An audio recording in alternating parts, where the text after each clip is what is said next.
Hi everybody, I'm Miss Olivia from the children's room, and this is not a children's story time. This is a story time for adults, and I would definitely not let your kids watch this one. The book I'm reading is a little controversial, and I'm going to give some backstory to it. So the book is Arlene Sardine by Chris Raschka.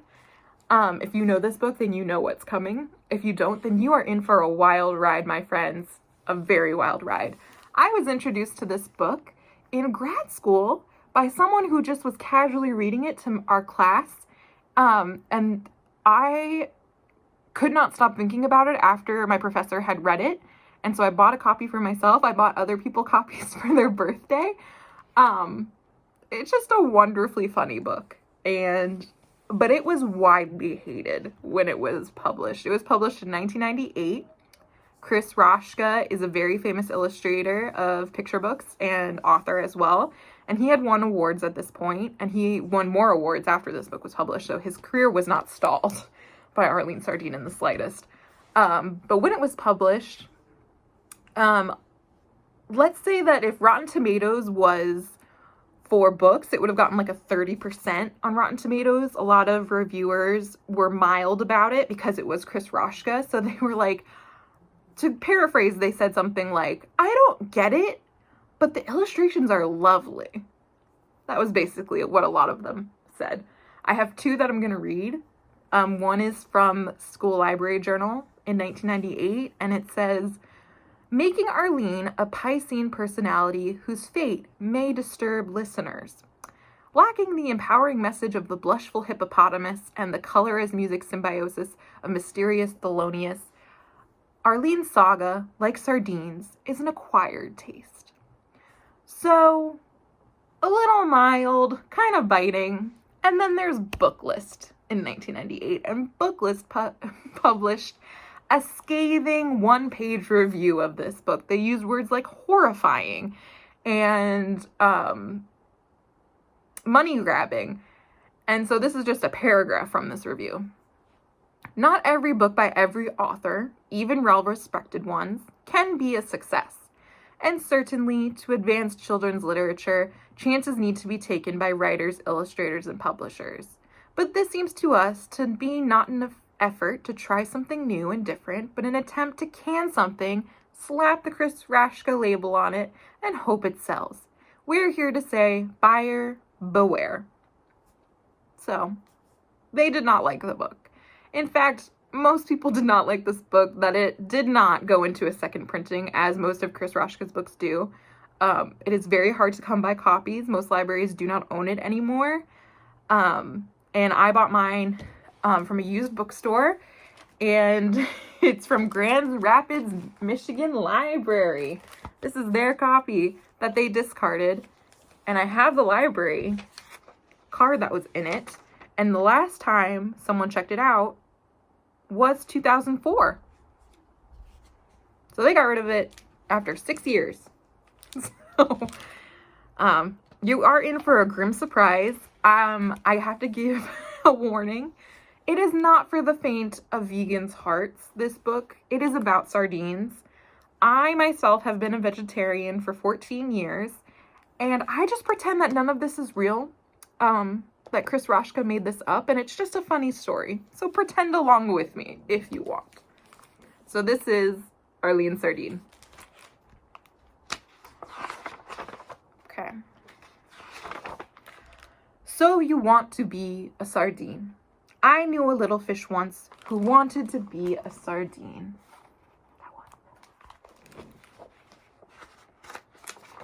Her name was Arlene. Arlene wanted to be a sardine. Arlene was born in a fjord. So already we're seeing highbrow vocabulary. We're seeing some illustrations that are a little bit more abstract for these young readers.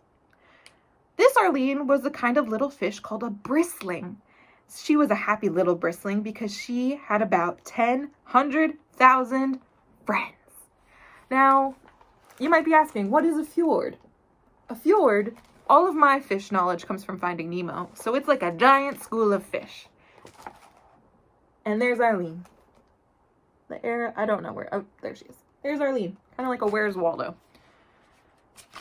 All right, first they swam this way, and then they swam that way. That one's pretty good. When Arlene was 2, she was fully grown. For a little fish, she was grown up enough to become a sardine. First thing, Arlene swam into a big net, a big purse net.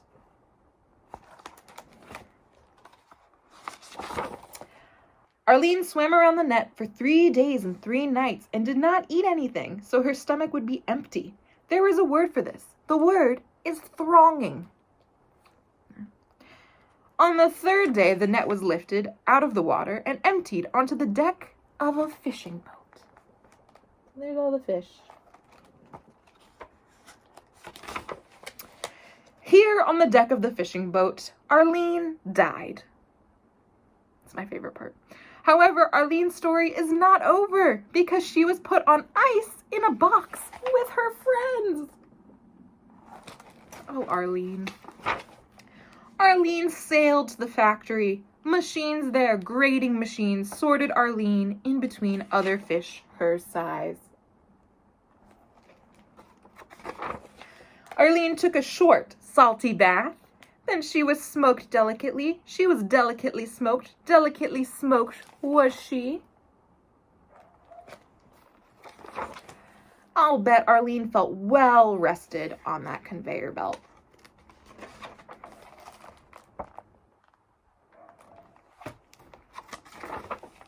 When Arlene reached the big packing room, she was picked up and put into a little can, a quarter dingly can.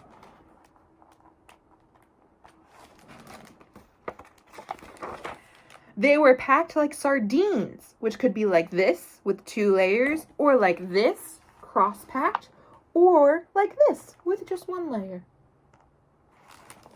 So they were packed like sardines in that sardine can. I wonder if Arlene was a little nervous for the final inspection. Last thing, Arlene was covered in oil, olive oil, closed up with no air inside, hermetically, and cooked in her can. See this vocab, hermetically, thronging. It's pretty big. All right. At last, Arlene was a little fish in oil packed in a can. A little fish packed in oil in a can is a sardine. Arlene was a sardine. A sardine is what Arlene was. And that is the end of the book. So it's all about Arlene, who wanted to be a sardine. It's a little out there for your character to die in the middle of the book and for her life to carry on as a sardine. But it's just funny. Every time it gets me that she just dies in the middle of the book.